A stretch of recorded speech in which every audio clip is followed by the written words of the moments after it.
to a graduate student who is going to be addressing our graduate students and our invited guests this afternoon. So I'm pleased to introduce to you our student speaker this afternoon, Dr. Clairissa Breen in criminal justice. Now, she is our newly minted doctorate in doctorate in criminal justice, but she's also earned other degrees in criminal justice, public relations management, and political science, and she's also a certified anti-terrorism specialist. So, there. She is seeking her law enforcement chaplaincy certification, and for the past 5 years, she has taken part in basic anti-terrorism training for law enforcement.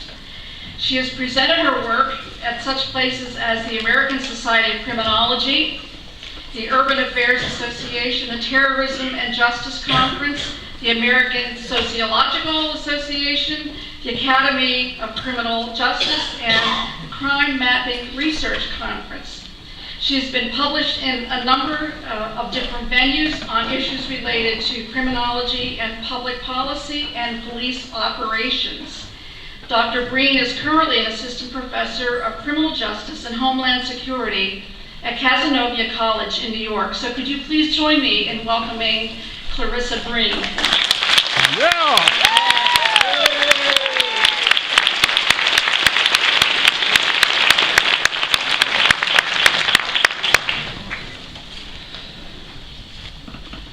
Well, this is a relatively terrifying audience to look at. Thank you very much for giving me the honor to speak to you today. And I was given the topic of what does education mean to me? And when I thought about that, I decided that I should probably look for someone who knew a lot about knowledge, because that is what one is looking for when one seeks out an education. So I would like to begin this afternoon with something that was said by Albert Einstein. He said that intellectual growth should commence with birth and cease only with death. I stand here in a room full of people who completely understand and embrace this idea. We have wanted this moment for a very, very long time. Well, maybe not this exact moment, but the culmination of a life of dreams. Maybe that culmination took place for you when you passed your comprehensive exams, or when your committee said that your thesis or dissertation was finally okay. Maybe it was when you actually defended that actual defense date, or maybe when you just had the actual date on the calendar. That's sometimes enough. And for others, maybe it was that day when, after staring at the computer for hours on end, the data finally said something that matched what your gut was telling you about what you've been studying for years on end. So now I would like to take a moment and think about how we got to this point. It started with curiosity. Something caught your interest. Something drew your attention.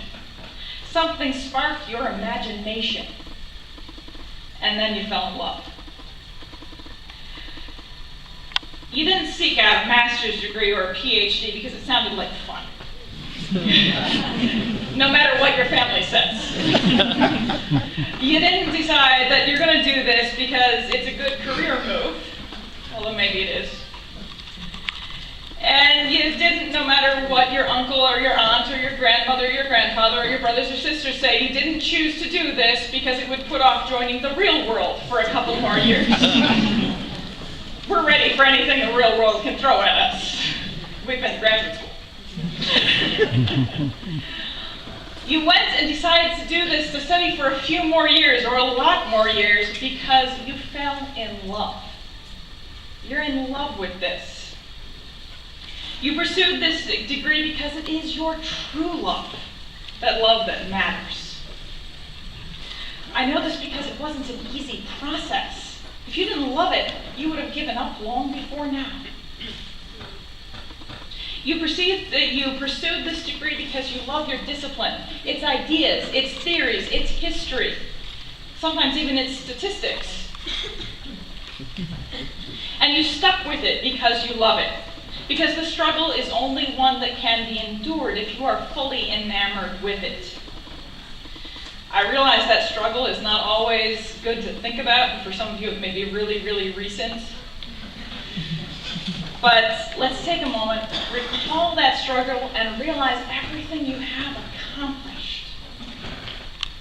So maybe you wrote and revised your thesis or dissertation 100 times. Maybe twice that many. Maybe it just feels like that many. Maybe by some stroke of luck it was only 12 times. But you spent hours on research and writing. You strained relationships. You ranged through the entire gambit of emotions, and sometimes all in one day. But you lost sleep. You lost friends. You lost contact. Facebook thinks you might be dead. But besides the knowledge that's been gleaned in this process, we've also learned invaluable lessons about the importance of perseverance and integrity. We stuck with it. We wouldn't be here if we hadn't. We avoided the shortcuts. We rechecked the sources and the data again and again. We learned about sacrifice and self-reliance, because no matter how large your support network was, no matter how many friends were willing to listen to you cry on the phone, no matter whether or not any of them were willing to listen to you cry on the phone, you did this on your own. We all did this on our own. We learned about risk because we took chances. And we're here because those chances paid off. So where do we go from here? Well, technically, because the speech shows a beginning, a middle, and an end, I go back to that Einstein quote, just to make sure you remember it. Intellectual growth should commence at birth and cease only at death. So if you can register a pulse, none of us are finished yet. We will never stop learning. We will never stop questioning. And we will never stop being curious or fall out of love with our disciplines. This stage of our education was only the first step towards our greater purpose. Taking that education and inspiring others with it. Whether that is working as practitioners in the field or as academics. We will take this education and we will move forward with it. This education is the legacy of everyone who has supported us unto this point. What we do with this education is our legacy. So now I want to take a moment and thank all of those who helped us get here. Parents, friends, life partners, advisors, reviewers, editors, classmates, administrators, all those survey takers, and everyone else. Thank you. And congratulations, CLA graduates of the class of 2012.